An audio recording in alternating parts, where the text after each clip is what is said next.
한 주간 은혜 안에 잘 또 주님만 위해서 사는 우리 성도님들 되었을 줄로 믿습니다. 우리 지난주 설교 우리 잠깐 요약 볼까요?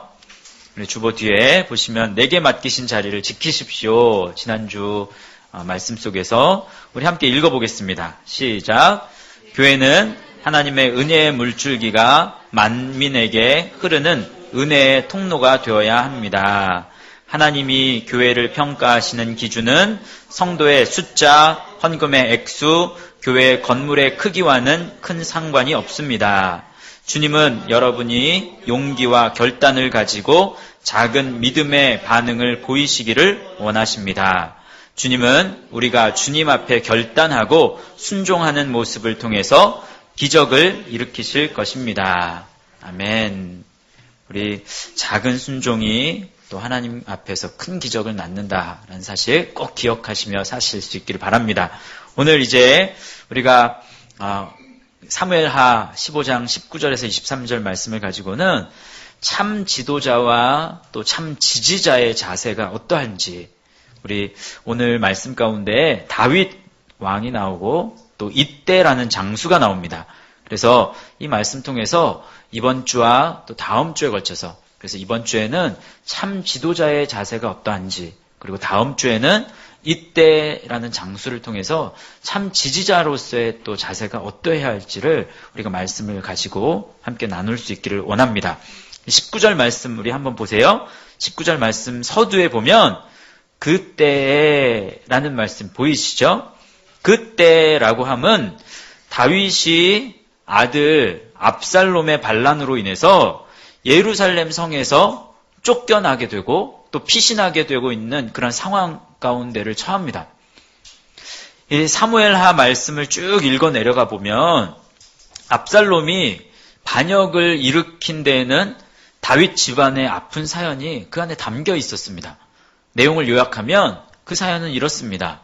압살롬에게는 다말이라는 여동생이 있었습니다. 그런데 이 다말이 이복 형제 암논이 이 다말을 너무나 연모하는 거예요. 그래서 암논은 다말을 간교하게 자기 성에 오게 해서 다말을 범하고 맙니다. 그리고는 다말을 연모하던 그 마음이 이제는 바뀌게 되어서 미움으로 바뀝니다. 그래서 성 밖으로 쫓아내버리고 말아요. 진짜 사랑이 아니죠. 진짜 사랑했다면 그렇게 하지 않을 겁니다. 그런데 진짜 사랑한 그런 마음으로 그렇게 한 것이 아니에요. 이 일련의 모든 사건을 이제 오빠인 압살롬이 다 듣게 됩니다. 그리고는 여동생에 대한 복수를 마음속으로 결심하고 이제 기회를 보는데 2년을 기다려요. 그래서 2년 후에 다윗의 모든 자녀들이 한자리에 있을 때 그때 암논을 압살롬이 살해하고 맙니다. 그 후에 압살롬은 두술로 도망을 가요. 그래서 3년간을 도피 생활을 합니다. 다윗이 압살롬을 잊지 못하고 늘 그리워하는 모습을 보면서 이제 그 수하의 장수 요압이 압살롬을 데리고 오는 것을 앞장을 서서 압살롬을 이제 데리고 옵니다. 압살롬은 다시금 이제 궁에 들어오게 되지만 다윗은 압살롬을 만나주지 않습니다. 참다 못한 압살롬이 이제 2년이 지난 다음에 어떤 사건을 벌여서 다윗과 대면하게 되지만 이들 부자의 만남이 너무나 형식적인 만남으로 끝나버려요. 이 위대한 왕 다윗에게 있어서 이 가정 안에서의 연약함을 참 잘 보게 되는 그런 내용입니다. 특히 그의 가정을 살펴보면 다윗은 마음속으로는 아들을 이미 용서했어요. 그리고 아들을 사랑합니다. 겉으로는 그런데 이것을 표현하지 못하는 것을 보게 됩니다. 만약에 이 말씀이 이렇게 안 흘러가고 만약에 다윗이 압살롬에게 아들아, 내가 너를 얼마나 사랑하는 줄 아느냐? 내가 너를 얼마나 사랑하고 또 이미 나는 너를 다 용서했다? 아들아, 내가 너를 사랑할 뿐만 아니라 네가 하나님 앞에서 네가 바로 서기를 원한다. 네가 이전에 잘못한 것 하나님 앞에서 회개하기를 바란다. 회개하면 정말 하나님이 널 크게 사용하실 거야. 이런 축복의 말, 또 이런 진심 어린 사랑과 충고의 말을 다윗이 만약에 그 아들에게 했더라면 어떻게 되었을까? 만약 아버지가 이런 진심 어린 사랑과 충고를 해주었더라면 압살롬이 과연 반역을 꾀했을까? 라는 그런 의문을 가지게 됩니다. 이들 부자 문제는 화해하는 방법을 모른다라는 데 있었습니다.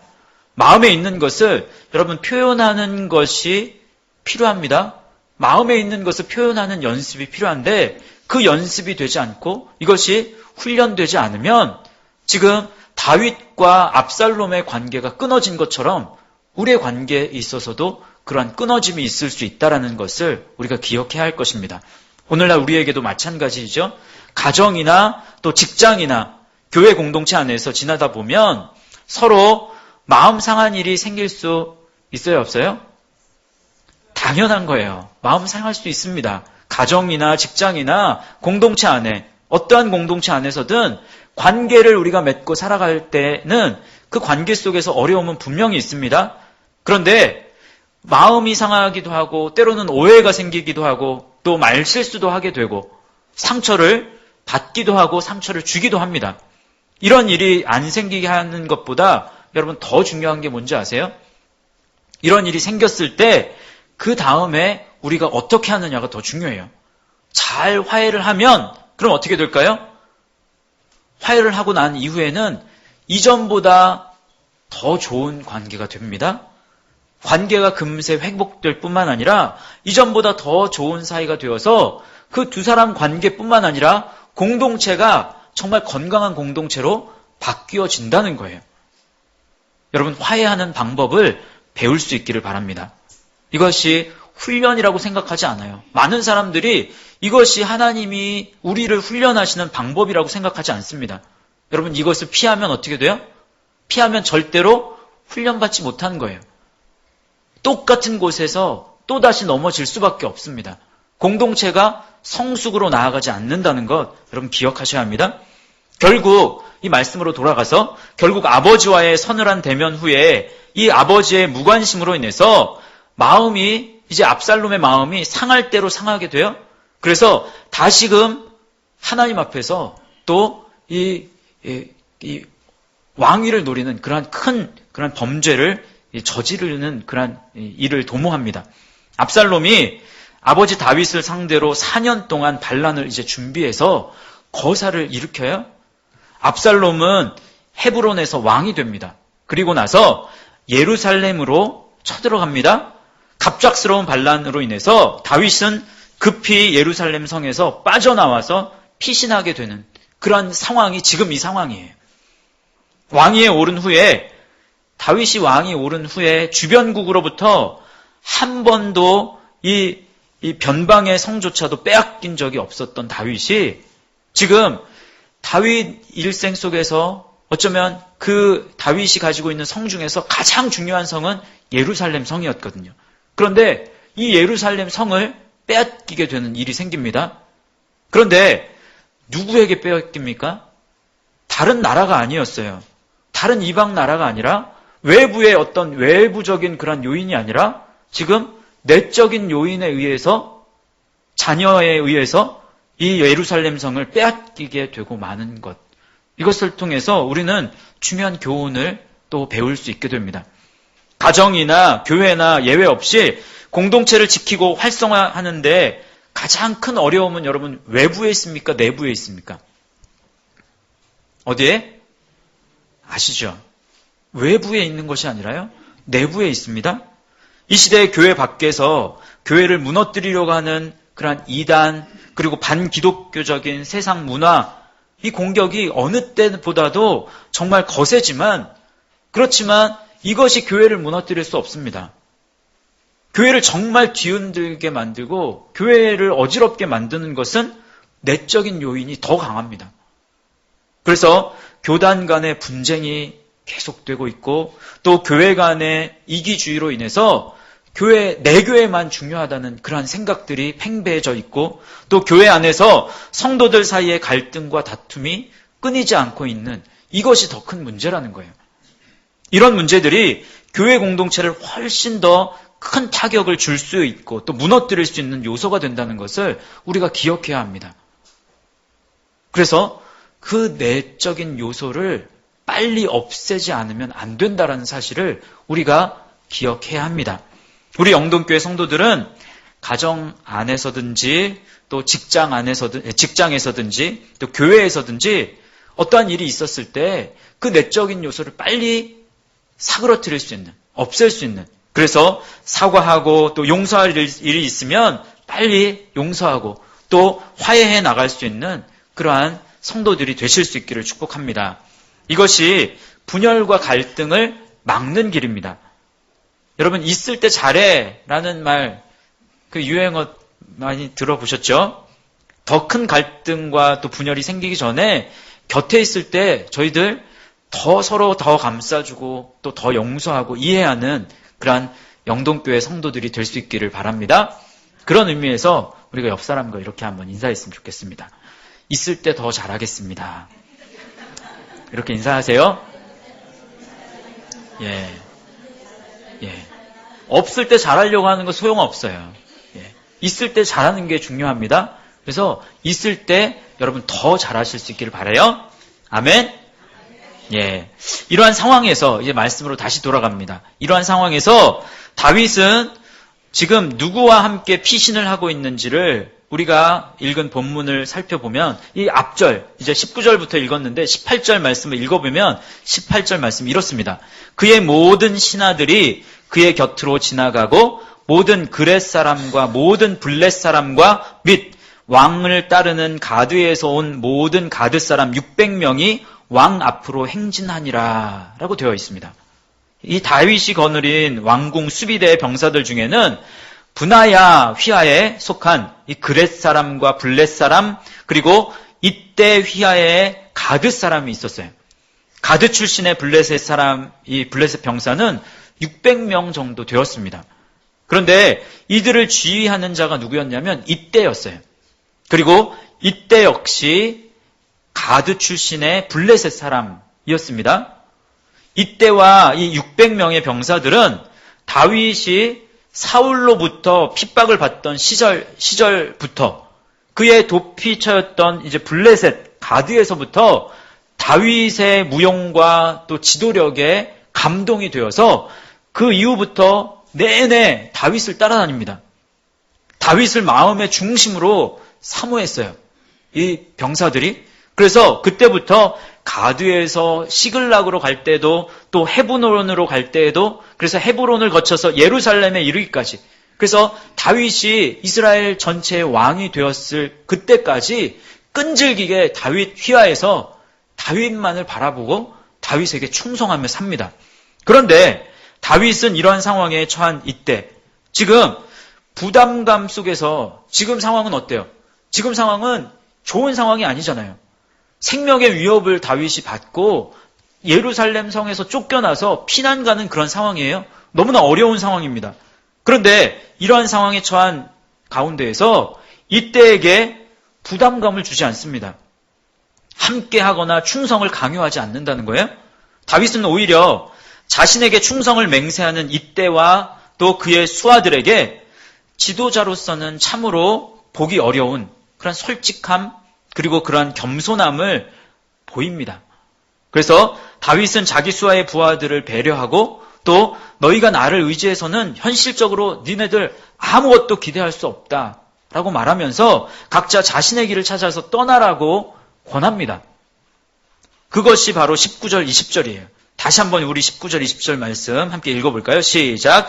그때 왕이 가드 사람 이때에게 이르되 어찌하여 너도 우리와 함께 가느냐? 너는 쫓겨난 나그네이니 돌아가서 왕과 함께 내 곳에 있으라. 너는 어제 왔고 나는 정처 없이 가니 오늘 어찌 너를 우리와 함께 떠돌아다니게 하리요. 너도 돌아가고 내 동포들도 데려가라. 은혜와 진리가 너와 함께 있기를 원하노라 하니라. 여기 19절에서 왕과 함께 내 곳에 있으라. 이때 왕은 압살롬을 가리키는 거예요. 다윗을 가리키는 게 아니라. 그래서 압살롬에게 충성해. 너 그러면 잘못하면 너 큰일 난다. 이렇게 얘기하는 거예요. 다윗은 망명한 지 얼마 되지 아니한 이때가 불행해지기를 원치 않았습니다. 다윗의 말대로 내가 나를 떠나가면 현실적으로 살 길이 있지만 정처 없이 가는 나를 따라와서는 아무런 기약이 없이 너도 이리저리 유리하는 그러한 고난에 빠질 수 있다라는 것을 말합니다. 그러면서 다윗은 중요한 말을 해요. 다윗은 이때를 하나님의 이름으로 지금 축복합니다. 사랑하는 성도 여러분, 다윗이 위대한 지도자이다라고 말하는 데에는 몇 가지 큰 이유가 있습니다. 그 중에서 가장 중요하고 큰 이유가 무엇인지 아십니까? 다윗이 어떠한 상황에서도 자신이 하나님으로부터 선택된 사람임을 잊지 않았다는 거예요. 다시 말하면 지금 다윗이 누군가를 축복할 때입니까? 다윗의 지금 상황은 누구를 축복할 수 있는 상황이 아니에요. 그럼에도 불구하고 지금 다윗은 이때를 축복하고 있어요. 여러분, 만약 여러분이 신앙생활을 하는 데에도 불구하고, 신앙생활 잘하는 데에도 불구하고 못 고칠 질병에 걸렸다고 생각해 보십시오.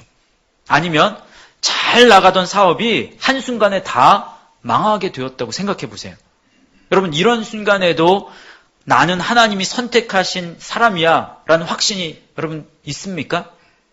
그런 확신이 있을 수 있겠습니까? 내가 힘들고 어려운 상황에 다른 사람이 보이겠습니까? 이런 때에도 하나님의 이름으로 누군가를 여러분이 진심으로 축복할 수 있겠냐는 말이에요.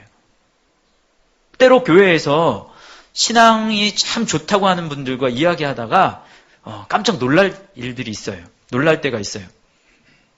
목사님, 전도를 해도 사업이 잘 되고 또 자녀가 잘 되고 해야 사람들 만나서 떳떳하게 전도를 하지, 내가 잘 안 되고 일이 잘 안 되고 건강하지 않으면 어떻게 전도합니까?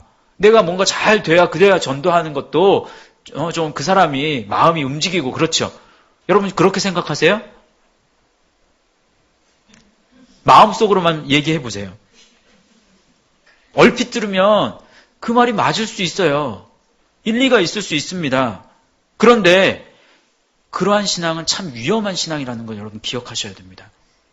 오늘 말씀에서 여러분 만약에 다윗과 같은 상황에 처하게 될 때 이런 생각을 가진 사람은 그 신앙이 무너질 수밖에 없다는 것을 기억해야 합니다. 그렇지 않겠습니까? 어쩌면 신앙을 완전히 잃어버릴 수 있고 하나님을 저주하고 떠날 수도 있어요. 그런 사람은.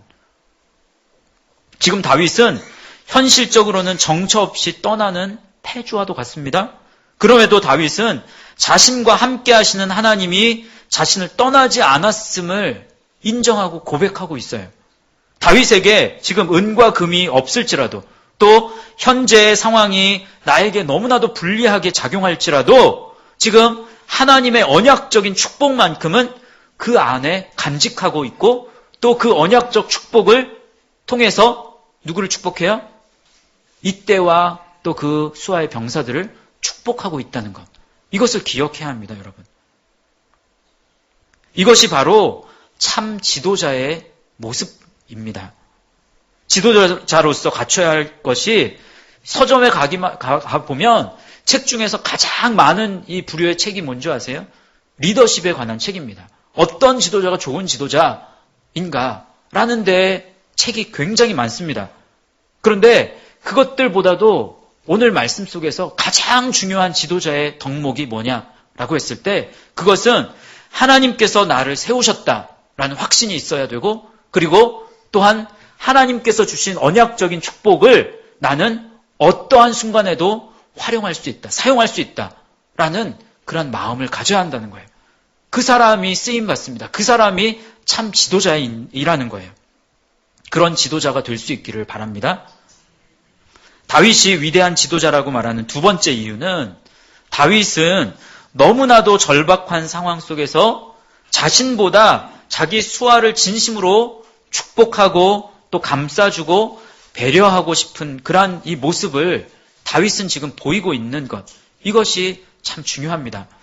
진짜 힘들고 어려운 순간에는 그 사람의 본 모습을 우리는 보게 되잖아요. 그래서 그 사람의 본심을 알고 났을 때 때로는 어떻게 그럴 수 있어? 그렇게 안 봤는데. 이런 말을 나오기도 하고 반대로 또 야, 저 사람 진짜 나를 향한 저 사람의 마음이 진심이었구나 라는 것을 알고 감동할 수도 있게 되겠죠. 그런데 다윗은 지금 자기의 목숨이 경각에 달려 있는데 자기 자신보다 부하의 안위를 더 염려하고 있습니다. 염려하는 척만 하는 게 아니에요. 우리나라의 어떤 유교적인 그런 모습 속에서 그 한 번, 두 번 그냥 그렇게 사양하면서 너 네 갈 길을 가. 속으로는 안 그런데. 그런 마음이 아니에요. 정말 이들이 나를 떠나서 저들을 살 길을 찾기를 원하는 그러한 간절한 마음이 다윗 안에 있었다는 거예요. 우리 역사를 보면 다윗과 같은 지도자가 많았을까요? 아니면 그 반대되는 지도자가 더 많았을까요? 요즘에 저희 가정에 이 아이들과 쉬는 시간에요. 이 예전에 했던 그 드라마 중에 징비록이라는 드라마를 저희가 이제 식사할 때나 아니면 쉴 때 막 봅니다. 이 징비록은 조선 중기에 유성룡이라는 인물이 임진왜란 동안에 경험한 사실을 기록한 그런 책이잖아요. 그런데 이제 우리 드라마를 보는 그 사이에서 어떤 일이 있냐면 이 선종이 이제 왜구가 쳐들어온다는 소식을 듣게 됩니다. 그래서 그 소식을 듣고 나서 남해안 주변에 있는 사람들, 이 마을에 사는 사람들이 이제 대거 이동을 막 하게 돼요. 이주를 해요. 위협을 받게 되어서. 그랬더니 조정에서는 이 이주하는 사람들, 이 백성들을 이제 그 마을에 잡아놓으려고 엄히 다스리겠다. 내가 너희들 이주하면 엄히 다스리겠다 해서 이제 다시금 마을로 돌아가게 만듭니다. 그리고 왜구는 절대로 쳐들어오지 않을 것이다 라고 선언하고, 그리고 혹 왜구가 왜구가 쳐들어온다면 그러면 왕이 직접 나가서 왜구를 막을 것이다 이렇게 선포하고 또 포고문을 붙여요. 그런데 얼마 지나지 않아서 진짜로 임진왜란이 이제 터졌잖아요. 그래서 그때 선조는 나가서 싸운 것이 아니라 어떻게 합니까? 위쪽 지방인 평안도 의주 제일 이제 꼭대기 지역으로 도망을 갑니다. 그리고 압록강이 코앞에 있어서 여차하면 요동 땅으로 도망갈 그러한 이 심산으로 그곳으로 도망갑니다. 선조가 백성을 버리고 도망을 갔다가 다시 이제 모든 것이 잠잠해졌을 때 다시 이제 도성으로 오니까 경복궁과 종묘가 다 불타 없어졌어요. 기록에 의하면 왜구에 의해서 유실된 것이 아니라 이것이 불타 없어진 이유는 누구 때문이에요? 백성들이 이 왕이 자기를 버리고 그리고 도망간 것에 대해서 화가 나서 이 분노를 어쩔 수 없어서 이 경복궁과 이 모든 그런 도성의 이 왕실을 다 불살랐다는 거예요. 여러분, 좋은 지도자를 만나는 것은 얼마나 큰 복인지 모릅니다. 우리나라에 정말 좋은 지도자들이 세워질 수 있기를 바랍니다. 여러분, 이런 지도자를 만나는 그런 축복이 우리 대한민국 안에 정말 좋은 지도자, 다윗과 같은 그런 지도자를 만나는 그런 복이 우리 대한민국 안에 임할 수 있기를 바랍니다. 훌륭한 지도자는 여러분 저절로 만들어질까요? 절대로 저절로 만들어지지는 않습니다. 훌륭한 지도자가 되기 위해서 우리는 또한 끊임없이 노력해야 합니다. 여러분, 우리가 훌륭한 지도자를 만나는 것도 중요하지만 또 한 가지 중요한 것은 뭘까요? 우리 자신도 어떤 삶의 영역 속에서는 지도자예요. 가정 안에서, 또 직장 속에서, 교회 안에서, 어느 삶의 공동체 속에서 여러분 또한 지도자가 된다는 것을 기억하시고 내가 어떤 지도자가 되어야 할까를 또한 고민하셔야 합니다. 고민할 뿐만 아니라 좋은 지도자가 되기 위한 노력을 끊임없이 하실 수 있는 저 여러분이 되실 수 있기를 또한 축복합니다. 고린도 후서에 보면 고린도 성도들이 이 변절에서 그리스도를 떠난 것에 대해서 사도 바울이 실망해요. 그리고 이 울분을 토한 그러한 그 내용이 담겨 있는 책이 고린도 후서입니다. 자신이 그토록 사랑했고 또 자신의 삶을 그대로 내어준 사람들이 배신한 것을 보면서 마음 아파하고 눈물을 흘립니다. 여러분, 지도자는 어쩌면 이런 대가를 원하지 않는 그런 대가를 당할 때조차도 두려워하면 안 되고 또 놀라서는 안 될 것입니다. 많이 희생하고 또 많이 외로울 수 있겠지만 고맙다는 소리도 못 듣는 것이 어쩌면 리더일 수 있다라는 사실을 기억하실 수 있어야 해요. 이 조나단 에드워즈라는 분이 있습니다.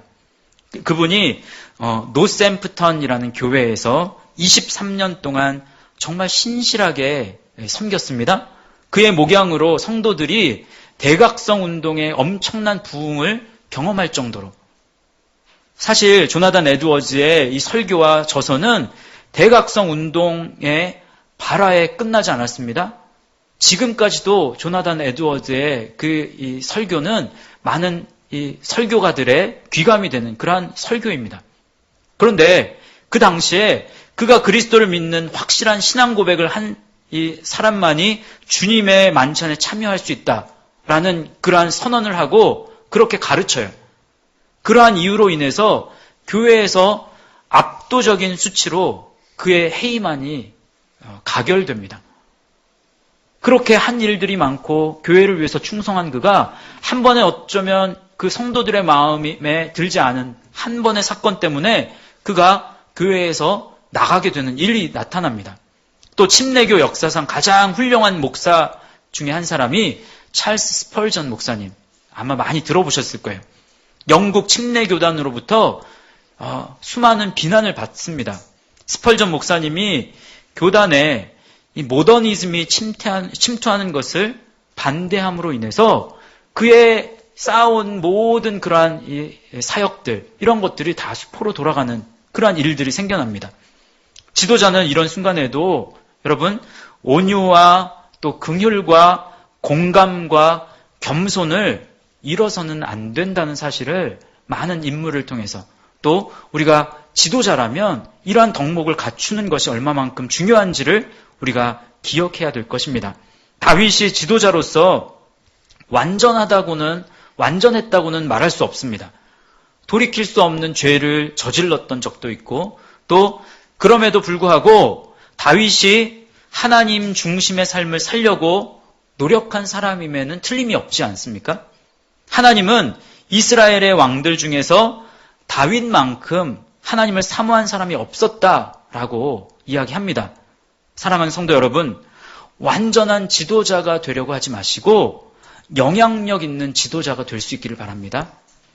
저와 여러분 자신이 다윗의 일생 전반은 아니더라도 다윗의 일생 전반을 보면 실수한 부분들이 많이 있으니까 오늘 말씀에 나오는 다윗과 같은 그런 지도자의 모습을 갖출 수 있기를 주님의 이름으로 축복합니다. 저 또한 영동교회 담임 목사로서 하나님께서 불러주셨고 또 우리 성도들이 택해 주셨습니다. 정말 진심으로 우리 성도들을 위하고 또 하나님만 바라보는 그러한 지도자가 되려고 더 많이 끊임없이 기도하고 노력하겠습니다. 어려움이 올 때가 없지는 않아요. 어려움이 올 때가 분명히 있습니다. 그런데 그럴 때 저는 제가 영동교회에 하나님께서 부르셨다는 그런 남다른 확신이 있어요. 그 확신 때문에 다시금 일어날 수 있는 것 같습니다. 이것이 우연이 아니라는 것을 여러분도 느끼실지 모르겠지만 담임 목사로서 저는 참 많이 느낍니다.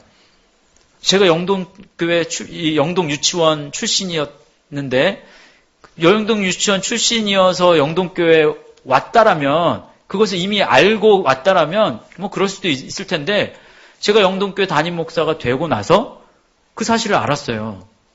얼마나 신기해요? 하나님께서 그 어려움 속에서 어떠한 어려움 속에서든지 하나님께서 나를 책임져 주시고 또 우리 영동교회를 책임져 주실 것이다 라는 확신이 있고 또 부족하지만 열심히 최선을 다한다면 하나님 앞에서 떳떳한 다윗과 같은 그러한 리더십을 발현할 수 있지 않을까라는 그러한 기대감도 있습니다. 많이 기도해 주시고 또 저도 많이 그런 지도자가 될 수 있도록 노력하겠습니다. 여러분 줄탁동시라는 말 들어보셨습니까?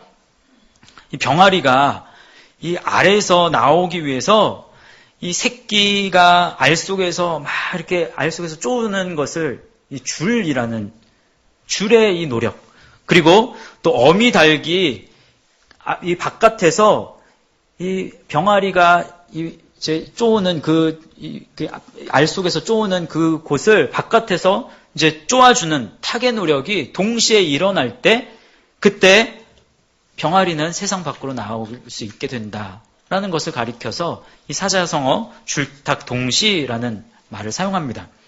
하나님의 도움 없이 나의 노력만 가지고 우리는 아무것도 할 수 없습니다. 그리고 반대로 하나님은 도와주시고 계시는데 나의 노력만으로는 할 수 없다는 거예요. 동시에 이 하나님의 노력과 나의 노력이 함께 어우러지고 함께 역사할 때, 그때 놀라운 일들은 발생하게 될 수 있다라는 사실을 저와 여러분이 기억했으면 좋겠습니다. 저와 여러분이 선한 영향력을 끼치는 좋은 지도자가 되기 위한 노력을 쉬지 않기를 원하고, 또 여러분이 포기하지 않기를 원합니다. 가정 안에서 지도자로서의 역할 잘 감당하실 수 있기를 바랍니다. 또 직장에서, 또 여러분의 삶의 터전 속에서 어느 공동체에 속하든지 그곳에서, 그 사회 공동체 안에서 지도자의 자리에 서시기를 바랍니다. 그리고 지도자의 자리에 섰을 때 그 역할을 온전히 잘 감당해낼 수 있는, 하나님께서 주신 책무라 생각하고 이 일들을 지도자로서의 역할을 잘 감당할 수 있는 여러분이 되실 수 있기를 또한 축복합니다. 그리고 뿐만 아니라 우리 영동교회 안에서 여러분은 지도자의 역할을 또 감당할 수 있습니다. 구역장으로서, 또 장로로서, 권사로서, 직분자로서 여러분이 이 영동교회 안에서 또 어려운 그런 순간순간 속에서 하나님 앞에서 최선을 다하면서 그 역할을 잘 감당해 나가시는 그러한 지도자로 서실 수 있기를 바랍니다. 그러한 이 땅에서 우리 대한민국, 또 우리 삶의 모든 곳곳에 이러한 주님의 세우신 지도자가 많아지면 많아질수록 우리나라는 더 하나님의 세우신 그러한 나라로 더 변혁해 나갈 줄 믿습니다. 그러한 우리나라, 또 그러한 우리 영동교회, 또 그러한 우리 사회가 될 수 있도록 주님 앞에서 더 노력하는 저 여러분이 되실 수 있기를 주님의 이름으로 축복합니다. 이 시간에 우리 찬양 중에 이러한 찬양이 있습니다.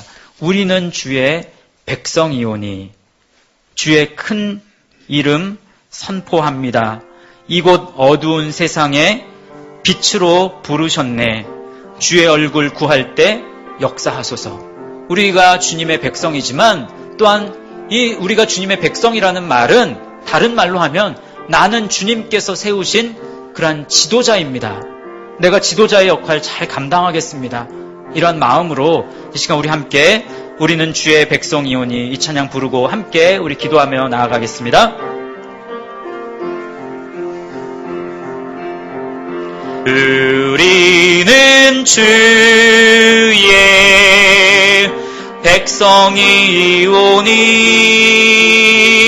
백성이오니 주의 그 큰 이름 선포합니다. 이곳 어두운 세상에 빛으로 부르셨네. 주의 얼굴 구할 때 역사하소서.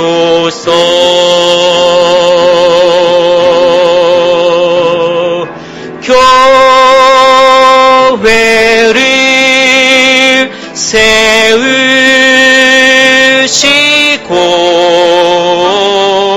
이 땅 고쳐주소서.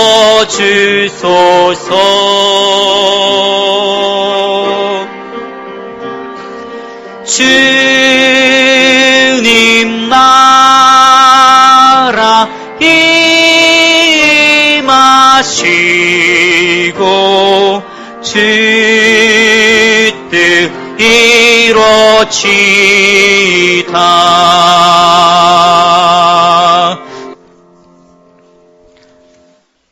고맙고 감사하신 하나님, 우리는 하나님께서 세우신 지도자임을 깨닫게 하여 주시고 우리에게 맡겨주신 그런 공동체 속에서 하나님 앞에서 선한 영향력을 끼치는 그러한 지도자가 될 수 있도록 복 내려 주시기를 원합니다.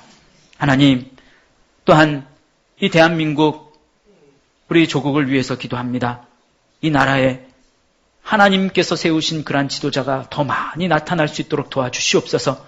하나님 바라보며 또 국민을 진심으로 위하는 그러한 지도자들이 많이 세워질 수 있도록 주여 역사하여 주시옵소서.